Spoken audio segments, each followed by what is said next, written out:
अध्याय 2 लड़कों को कैसे परास्त करें। हाल ही में मैं अमेरिका की यात्रा पर गई। वहां मुझे एक जलसे को संबोधित करना था। श्रोताओं में विद्यार्थी और सफल एवं प्रतिष्ठित दोनों प्रकार के लोग शामिल थे। मैं हमेशा श्रोताओं से वार्तालाप को प्राथमिकता देती हूं, अतः मैंने उन्हें प्रश्न पूछने हेतु आमंत्रित किया। अनेक लोगों द्वारा प्रश्न पूछ लिए जाने के बाद एक अधेड़ व्यक्ति ने खड़े होकर पूछा, मैडम, आप अपने विचार बड़ी स्पष्टता एवं आत्मविश्वास पूर्वक व्यक्त करती हैं। आप हमारे साथ बड़े आराम से वार्ता कर रही हैं। मैंने उन सज्जन को टोकते हुए कहा, कृपया मेरी प्रशंसा न करें बल्कि अपना प्रश्न पूछें। उन्होंने कहा, मैं सोचता हूं कि आपने अवश्य विदेश में शिक्षा ग्रहण की होगी या किसी पाश्चात्य विद्यालय में एमबीए किया होगा।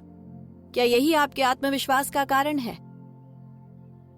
एक पल भी खराब किए बिना मैंने उत्तर दिया, ये आत्मविश्वास मुझे मेरे बीवीबी से प्राप्त हुआ है।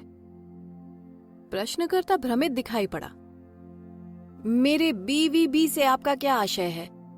मैंने मुस्कुराते हुए कहा, मैं Basappa Veerappa Bhumareddy college of engineering and technology के विषय में बात कर रही हूं। ये भारत के कर्नाटक राज्य के एक मझोले कस्बे हुबली में स्थित है।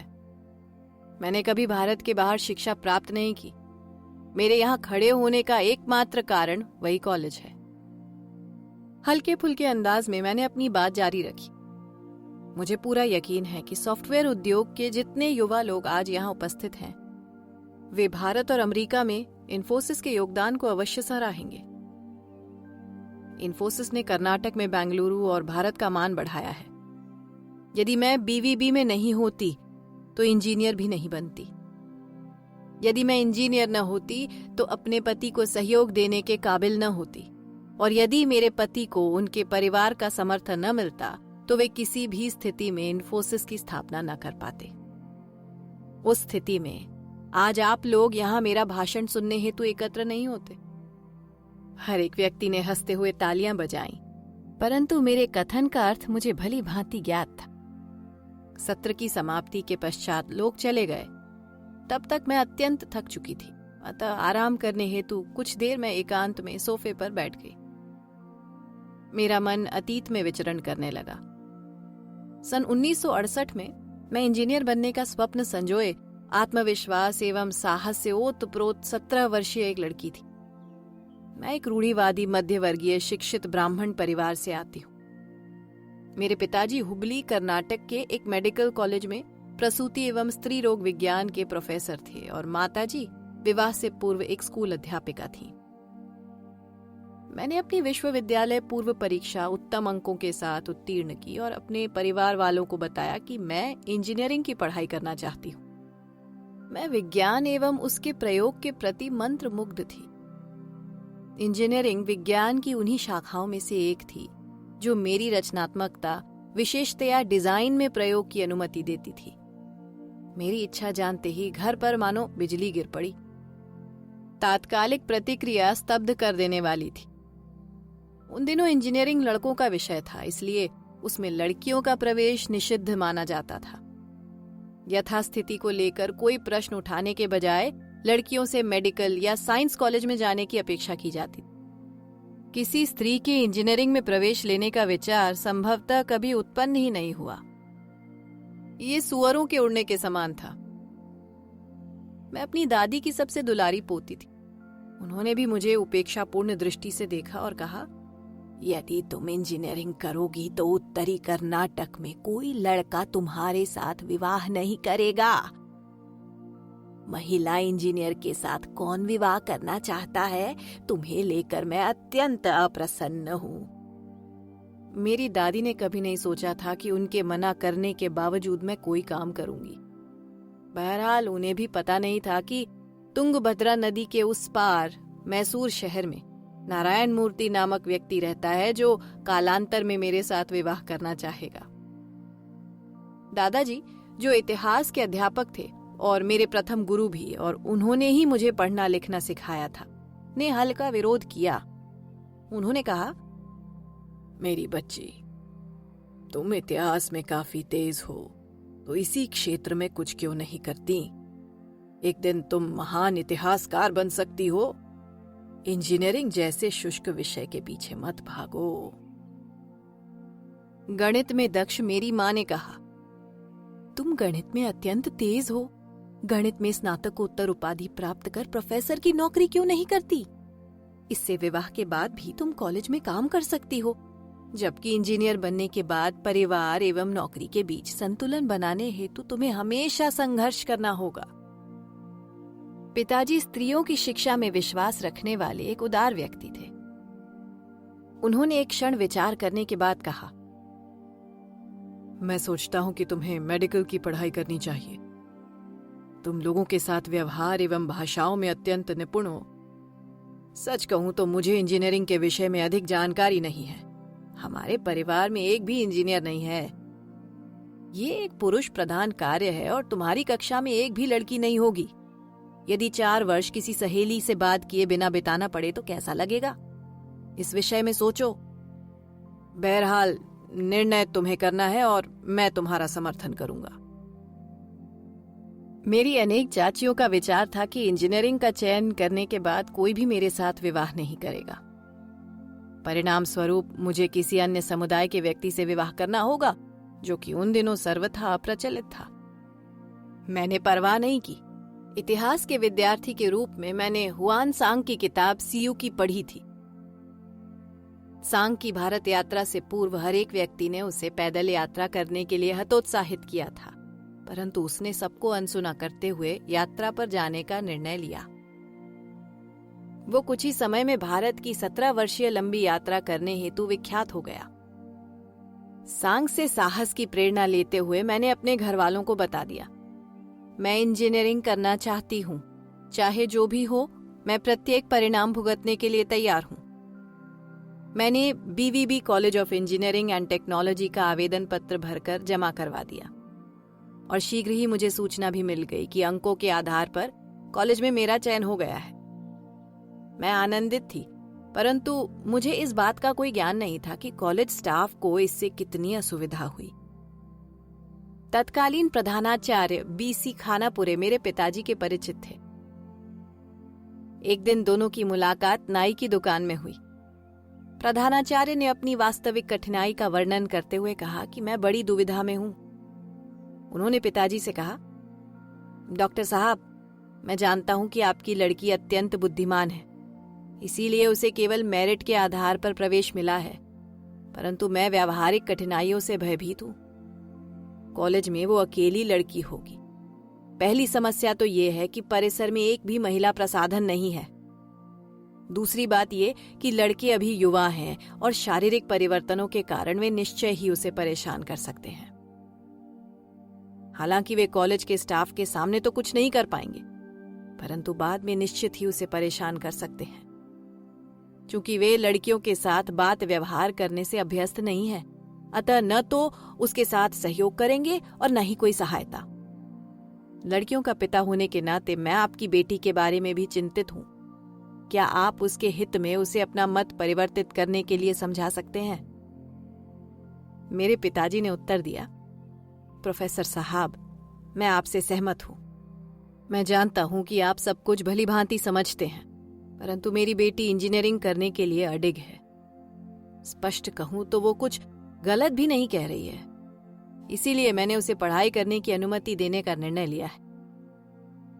यदि ऐसी बात है तो डॉक्टर साहब, मेरी एक प्रार्थना है, आप उसे कृपया कॉलेज में साड़ी पहनकर आने के लिए कहें, क्योंकि वो पुरुषों की दुनिया है। उस वातावरण में उसका साड़ी में आना ही श्रेयस्कर होगा। उसे ये भी समझा दें कि वो लड़कों के साथ अनावश्यक बात न करे, वरना उससे बिना वजह अफवाहें फैलेंगी जो हमारे समाज में लड़कियों के लिए अच्छा नहीं है। उसे ये भी बता दें कि वो कॉलेज की कैंटीन में जाने और वहां लड़कों के साथ समय गुजारने से बचे। पिताजी ने वापस लौटकर इस वार्तालाप के विषय में बताया। क्योंकि अपना मन बदलने का मेरा कोई इरादा नहीं था, इसलिए प्रधानाचार्य जी के सभी सुझावों को मैंने फौरन मान लिया। अंततोगत्वा कुछ लड़कों के साथ मेरी दोस्ती हो गई, परंतु मैंने सदैव अपनी मर्यादा बनाए रखी। दरअसल ये वही लड़के थे जो कालांतर में मुझे जीवन का पाठ पढ़ाने वाले थे। जैसे दृष्टिकोण का मूल्य समझना, जब तब समस्याओं के समय सहज रहने का महत्व और खेल भावना से सोचना। उन लड़कों में से अनेक 50 वर्षों बाद बूढ़े हो चुके हैं और मेरे भाइयों जैसे हैं। कॉलेज परिसर में महिला प्रसाधन के अभाव ने भारत में अनेक स्त्रियों द्वारा झेली जाने वाली कठिनाइयों को समझने में मेरी मदद की। इस समस्या ने मुझे केवल कर्नाटक में 13,000 शौचालयों के निर्माण हेतु प्रेरित किया। इस बीच मां ने मेरी ट्यूशन फीस जमा कराने हेतु एक शुभ दिन चुना। वो दिन महीने का अंतिम गुरुवार था। मां उसी शुभ दिन फीस के 400 रुपए जमा कराने के लिए पीछे पड़ी थी। हालांकि पिताजी के पास केवल 300 रुपए बचे थे।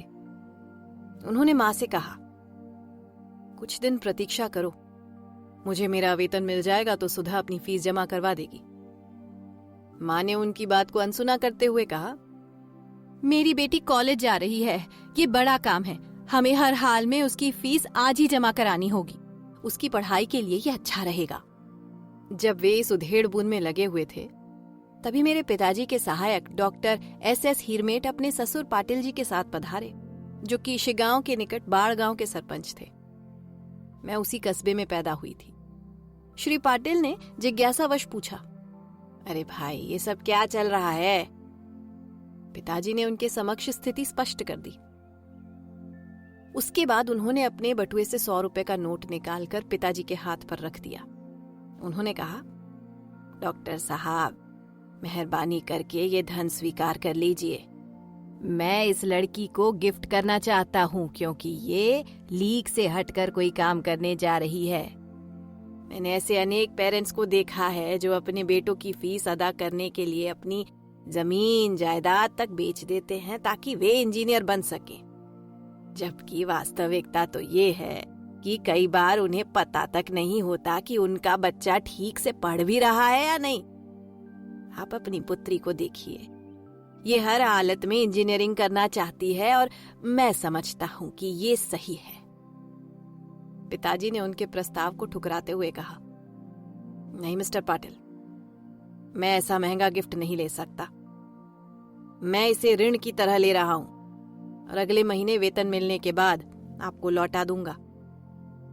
ऐसा लगा मानो उन्होंने पिताजी की बात सुनी ही नहीं और कहा, आपकी पुत्री के लिए सर्वाधिक महत्वपूर्ण ये है कि वो अपना कोर्स पूरा करे और अन्य लड़कियों के लिए आदर्श प्रस्तुत करे। इसके बाद वे मेरी ओर मुड़े और कहा, सुधा, मुझे वचन दो कि तुम हमेशा मर्यादित, निष्पक्ष एवं अत्यंत परिश्रमी बनोगी और समाज तथा अपने परिवार का नाम उज्जवल करोगी।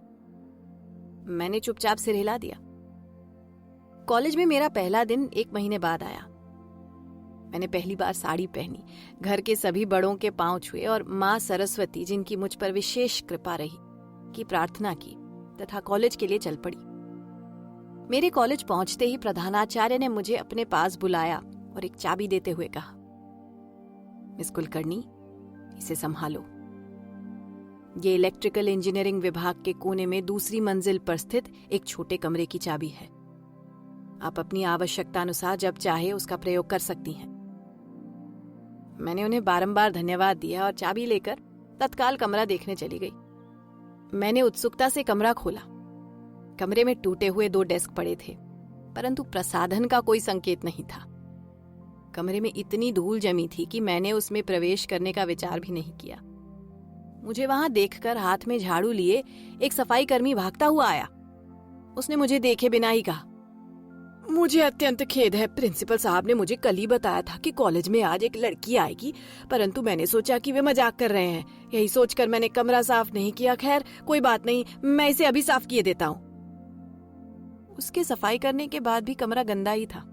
मैंने उससे कहा कि आप कमरा छोड़ दो और मुझे एक गीला कपड़ा लाकर दो, मैं कमरे को स्वयं साफ कर लूंगी। कमरे की संतोषजनक सफाई कर लेने के बाद मैंने कपड़ों पर पड़ी धूल झाड़ी और कक्षा में चली गई। भूतल स्थित कक्षा में ज्यों ही मैंने प्रवेश किया, 149 जोड़ी नजरों को अपनी ओर घूरते हुए पाया, मानो मैं कोई विचित्र प्राणी हूं। वैसे ये बात सही भी थी। उस प्राणी उद्यान की मैं 150वीं जीव थी। मुझे पता था कि वे सीटी बजाना चाह रहे थे, परंतु मैंने सीधे अपने लिए सीट खोजनी शुरू कर दी। पहली बेंच खाली थी। मैं जैसे ही बैठने को हुई, मैंने देखा कि किसी ने सीट के बीचों बीच नीली स्याही गिरा दी। वस्तुतः वो मेरे लिए ही गिराई गई थी। मेरी आंखें डबडबा गईं, परंतु मैंने आंसुओं को रोकते हुए अखबार से सीट पोंछकर साफ किया और बेंच के एक किनारे पर बैठ गई। मैंने पीछे बैठे लड़कों को कानाफूसी करते साफ सुना।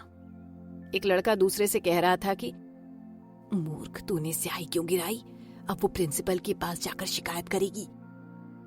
एक अन्य लड़के ने जवाब दिया, वो कैसे प्रमाणित करेगी कि स्याही मैंने ही गिराई थी?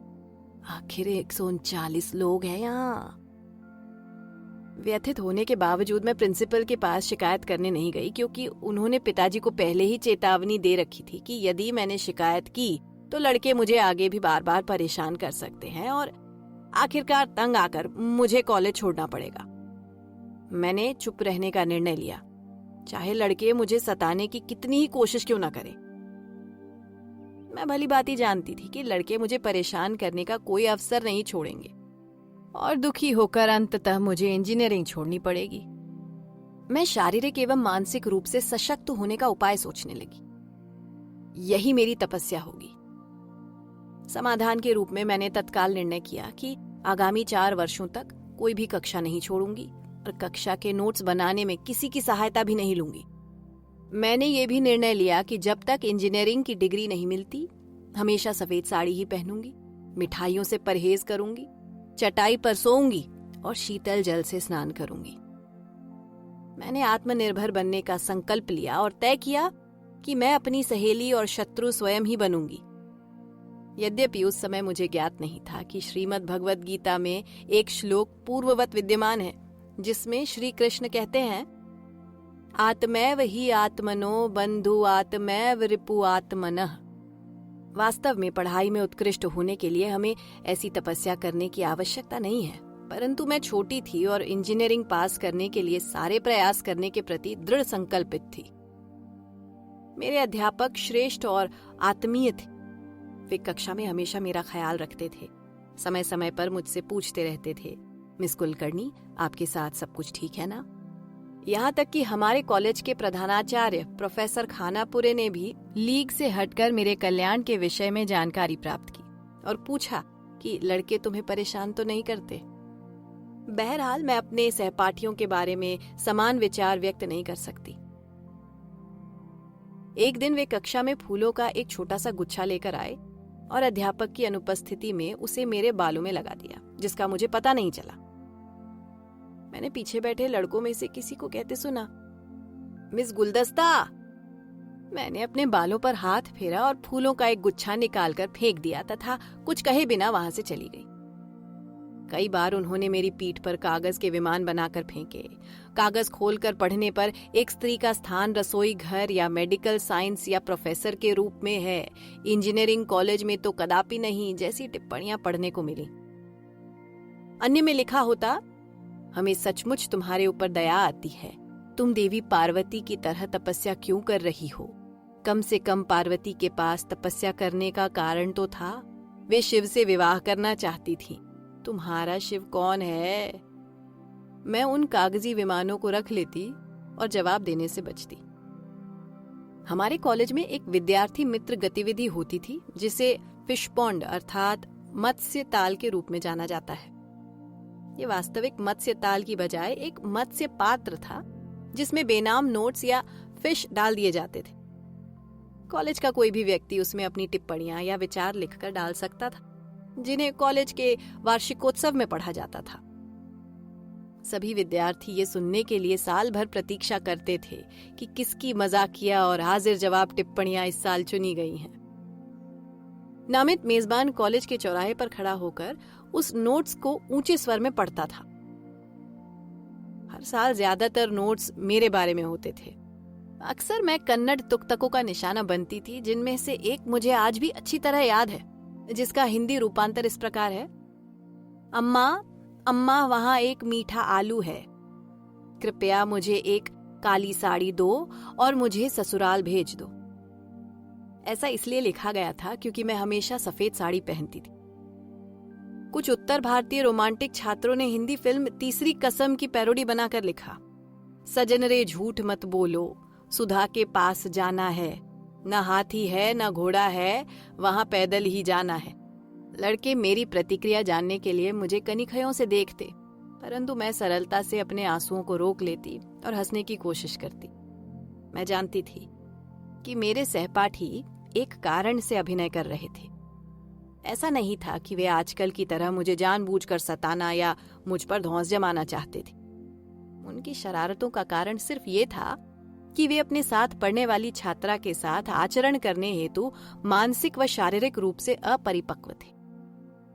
हमारे संरक्षणवादी समाज में लड़कों और लड़कियों की मित्रवत निकटता को हतोत्साहित किया जाता था।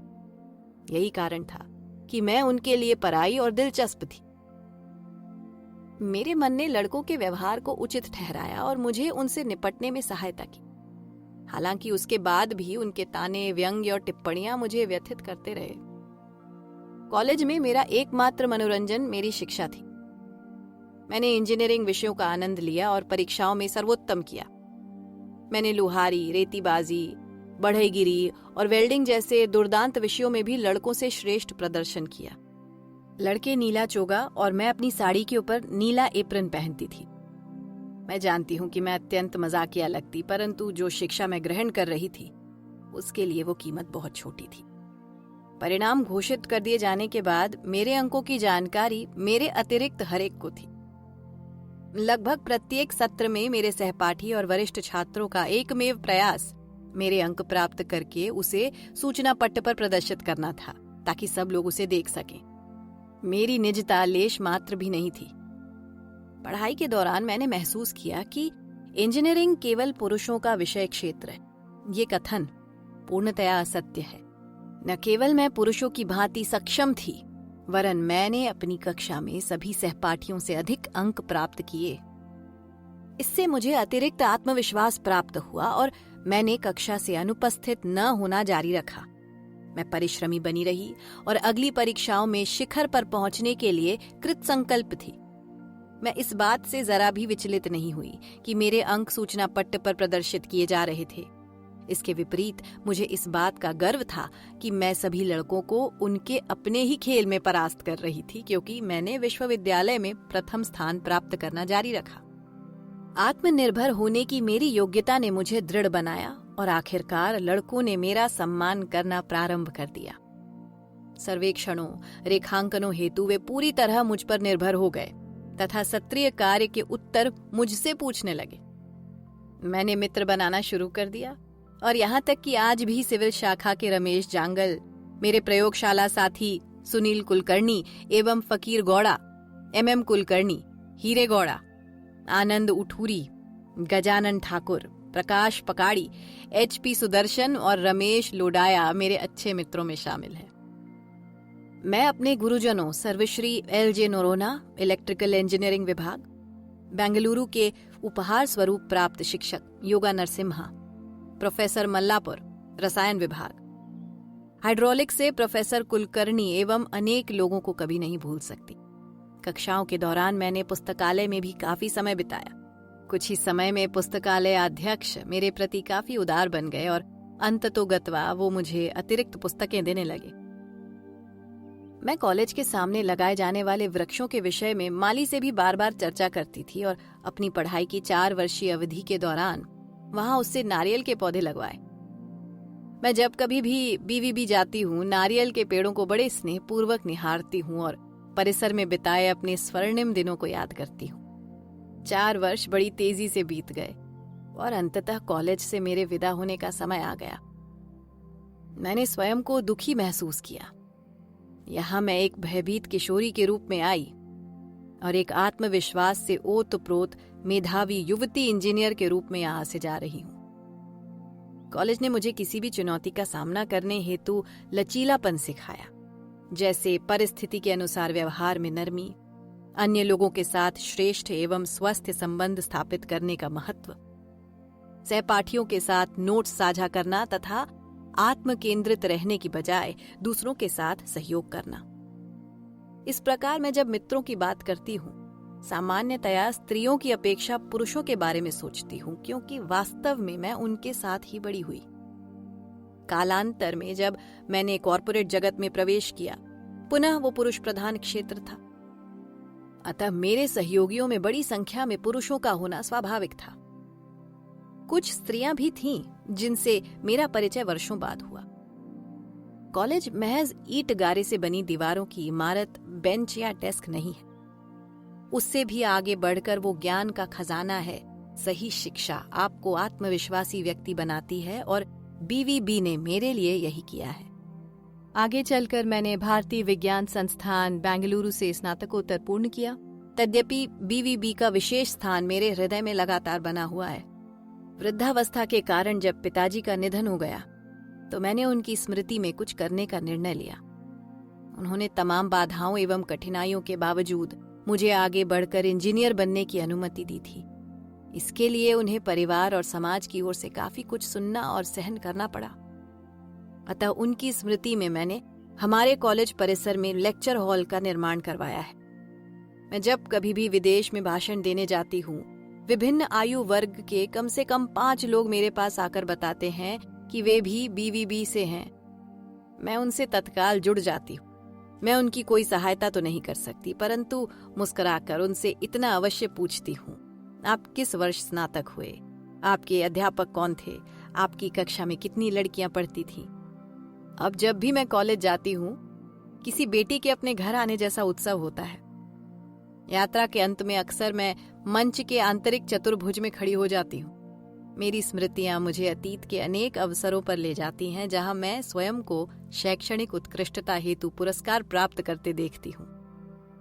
इसके बाद मैं कुछ मिनट सूचना पट के आगे खड़ी होकर द्वितीय तल पर इलेक्ट्रिकल इंजीनियरिंग विभाग के पास बने छोटे से कमरे की ओर बढ़ जाती हूँ, जो अब कुलकर्णी कक्ष है, परंतु अब उसमें धूल नजर नहीं आती। मैं उस बेंच को याद करती हूँ जिस पर बैठकर मैं परीक्षाओं की तैयारी करती थी।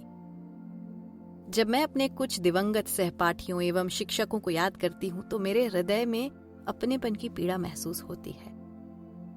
और तब जैसे ही मैं सीढ़ियों से नीचे उतरती हूँ, मेरा सामना लड़कियों के समूह से होता है जो प्रसन्नता पूर्वक जीन्स स्कर्ट या पारंपरिक सलवार कमीज पहने आपस में बातचीत में मगन होती हैं।